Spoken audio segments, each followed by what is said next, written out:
Hey folks, this is Rhykker with a Diablo 3 patch 2.6.1 Season 12 Barbarian build guide. Patch 2.61 is still on the test server, but it's looking like it's going to completely change the meta. It is basically bringing back a lot of old builds and making them powerful and top builds, and one of those is the Hammer of the Ancients Barbarian, the HotA barb. On the test server, this build has already cleared a Greater Rift 109, and all indications are that it can go even higher. So as we start looking at the gameplay, I'm just going to quickly note that if you want to get your name on the Rikers Raiders 2017 t-shirt, you have until the end of September, link in the description below on how to do that. Alright, diving into a gear overview here, the basis of this build is the IK set, the Immortal King. 2-piece set bonus makes Call of the Ancients last until they die.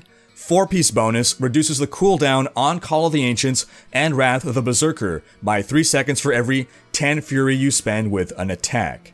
And with this build, you'll be maintaining 100% uptime on these powers thanks to spamming your Hammer of the Ancients. This is a no cooldown build. You will not really need any cooldown anywhere, it'll be self-sustained. And the 6-piece bonus makes you deal a metric crap ton more damage while you have Wrath of the Berserker and Call of the Ancients active. Now this is just the backbone of the build. IK is a backbone to more than just this Barbarian build, so what makes this specifically a Hammer of the Ancients build? Well, a few supplementary items, including the Bracers of the First Men. This makes Hammer of the Ancients attack 50% faster and deal up to 500% increased damage. Another mandatory item for this build is the Gavel of Judgment. This is a Barbarian two-handed weapon that makes Hammer of the Ancients deal a ton more damage and return Fury if it hits 3 or fewer enemies. This is what will help maintain us at max Fury at all times. So the IK set plus these two items is the bare minimum that you need to run this build, but we have other items that will help out, and one of those is the Fury of the Ancients. This makes Call of the Ancients gain the effects of the Ancients Fury rune for free, as we'll see when we explore that later. That basically gives you more Fury. Now, since we'll have so much Fury at all times, we can work in an Aquila Cuirass here. This gives us good amount of damage reduction as long as you maintain your resource pretty high. This is for Greater Rift pushing. You don't necessarily need this for speedruns. You could always swap this out for Strong Arm Bracers, for instance, in which case either your Strong Arms or your Bracers of the First Men will go into your cube. You'll wear whichever you have a better version of. Strong Arm Bracers let us deal more damage to enemies who are under a knockback effect. Then an item that is critically important for toughness here is the Band of Might. This gives us 80% damage reduction after using Furious Charge, Ground Stop, or Leap. In our case, we'll be using Furious Charge, but we present a variant that also uses Ground Stomp. Our other items, we're going to work in a Traveler's Pledge and Compass Rose. This is just more damage and more toughness. Great set of items. And then lastly, a Convention of Elements gives us yet more damage. For our gems, a Bane of the Trapped will make us deal more damage at all times. A Bane of the Stricken is particularly good for this build because you're going to be attacking so fast. Those Stricken stacks that increase damage will add up very quickly. And then you can go with either a Pain Enhancer for more damage or Esoteric Alteration for more toughness, but it'll be tough enough. You can probably just go with a Pain Enhancer. Moving over to our skills, we're going with Hammer of the Ancients, Smash. This is just the most damaging rune. Next, we're going with Furious Charge, Merciless Assault. Furious Charge, as we highlighted before, will be used to trigger our 8-second 80% damage reduction from the Band of Might, so you want to be casting Furious Charge at least once per 8 seconds. The Merciless Assault rune just basically helps with the cooldown, and Furious Charge will also be used as a mobility power. You use it to close distances, you use it as an engage tool, and you use it as an escape. Next, we're going with Wrath of the Berserker. Again, we'll have 100% uptime on this. It gives us a huge buff to everything, basically. And Insanity Rune gives us a huge damage buff. For Call of the Ancients, we already have Ancient's Fury. Every time an Ancient deals damage, you gain 4 Fury. So we're going with the Together as One rune. This basically doubles our toughness. The Council Rises is negligible damage. Duty to the Clan is maybe a little bit more damage. And Ancient's Blessing, the amount of heal isn't worth losing out on that double toughness. One roll on our belt will be equivalent of this rune. One roll on the belt cannot double your toughness. Next, we're going with Battle Rage, Bloodshed. More damage, excellent power. Then our last skill is where you have some wiggle room. You can go with Threatening Shout, Falter in order to deal more damage. You'll cast this when you're engaging a pack, and you're going to increase your damage by 25% for 6 seconds against those enemies. But if you want a toughness option, you can go with Warcry, either Veteran's Warning or Impunity.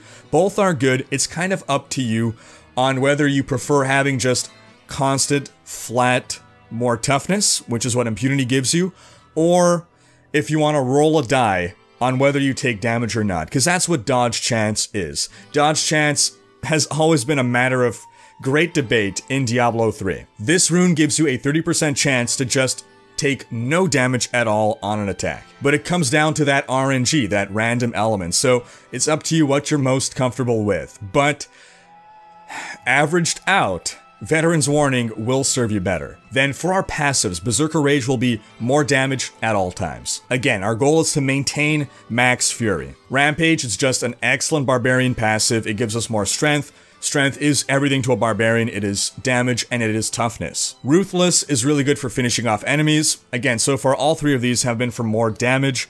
For our last one, Nerves of Steel is the safe option. This gives us an extra life, but if you're really ballsy, if you really want to be a glass cannon, you can go with Brawler. As long as there are 3 enemies within 12 yards, all your damage is increased. This will not help versus a lot of Rift Guardians, but it will help throughout the Rift. So, whether you want to go for Brawler or Nerves of Steel, it's up to you on how ballsy you want to be. Now back to the gear, let's take a look at what the optimum stats on every gear piece will be. I don't have perfected gear, but I'll have a link to the D3 planner that will show all the stats you want on every piece of gear. I'll try to keep that as up to date as possible, particularly towards the start of season. So as we go through this, I'll read off what you ideally want, which may differ from what you see on screen, which is what I have. So, for your shoulders, you want Strength, Vitality, Life percent, Area damage. For your helm, Strength, Vitality, Crit chance, we're going to be putting an amethyst in our helm because we don't need the cooldown reduction, so the extra toughness given to us by the life will serve us well. If you're really ballsy though, you can substitute Vitality for Hammer of the Ancients damage. That's going full glass cannon. For your amulet, Fire, Crit chance, Crit damage. Try to get a secondary resist wherever you can. For our chest piece, Strength, Vitality, then another defensive stat. All resist is a good choice. You can go with reduces damage from elites. As for life percent, it's not terrible, but since you'll be getting life percent elsewhere, it's not going to be as important. For your gloves, crit chance, crit damage, area damage, and if you have thousands of Paragon levels, in which case you're probably not watching this guide, you can substitute strength for attack speed. That's what happens when you accumulate enough Paragon levels, that you have so much strength given to you from Paragon that you could afford to take strength off gear pieces in order to pump out more damage with something else, with a different stat. For your bracers, fire, strength, vitality, crit. For your belt, strength, vitality, all resist, and very important, life per fury spent. This is going to be an important part of our sustain. Since we're constantly spamming Hammer of the Ancients, we're constantly spending fury, we're going to be slowly healing.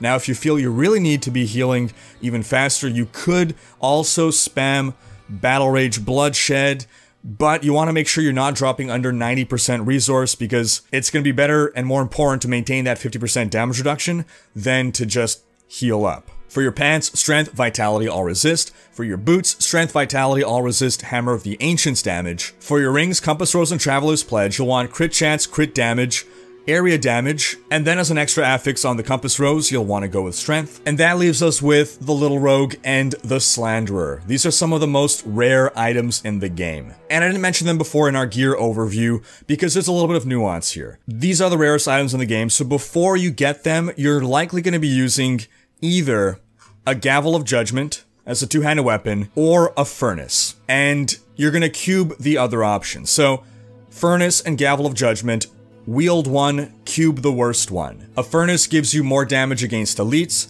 It serves you well enough, but to really rocket this build into overdrive, you want Little Rogue and Slanderer, and these are some of the rarest items in the game. So to start with, it's going to be a matter of beggars can't be choosers. You're going to accept whatever Little Rogue and Slanderer you get. Why? The two-piece bonus. Every time you spend resource, which will be spamming constantly, gain 6% increased attack speed, damage, and armor for 5 seconds. We'll be maintaining full stacks on this buff, and it is super powerful. So as you can see, I'm actually using Dexterity, Slanderer, and Little Rogue here. I rolled off the dex for percent damage here. I do have a strength little rogue, but it's not ancient, so it's not worth the decreased damage just to get strength on there. Now, it's a little difficult to know exactly what the best stats on the Little Rogue and Slanderer are because these items are so rare, so it's a little more difficult to test for this. But as we get closer to release of the patch and the new season, I'll try to have that. Again, the D3 planner link will be kept as up-to-date as possible, but area damage is going to be really strong, really good choice. Plus % weapon damage, can never go wrong with that.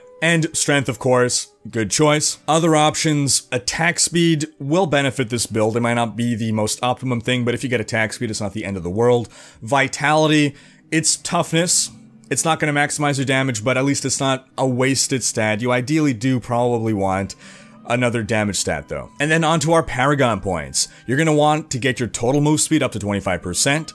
Then you can either dump everything into strength, or if you feel you need to, you can invest in max fury. This is if you're having trouble maintaining your near max fury. You really shouldn't though. For offense, crit chance, crit damage, attack speed, cooldown. For defense, all resist, life, armor. And for utility, area damage, life per hit, resource cost reduction. And that wraps up this guide. As a reminder, this was recorded on the test server. Everything is still subject to change. I don't expect this build to be nerfed significantly. I still expect this to be one of the best Barbarian builds.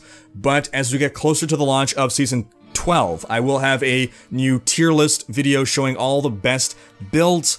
And if there are any huge enough changes, I'll make an updated video, but most of all, I'm going to try to keep the D3 planner link below updated. And that wraps up this video. Thanks for watching. Special thanks to my Twitch and Patreon supporters for making these videos possible. If you enjoyed this video, please share it, check out these other videos, and subscribe to join Rhykkers Raiders for more Diablo guides.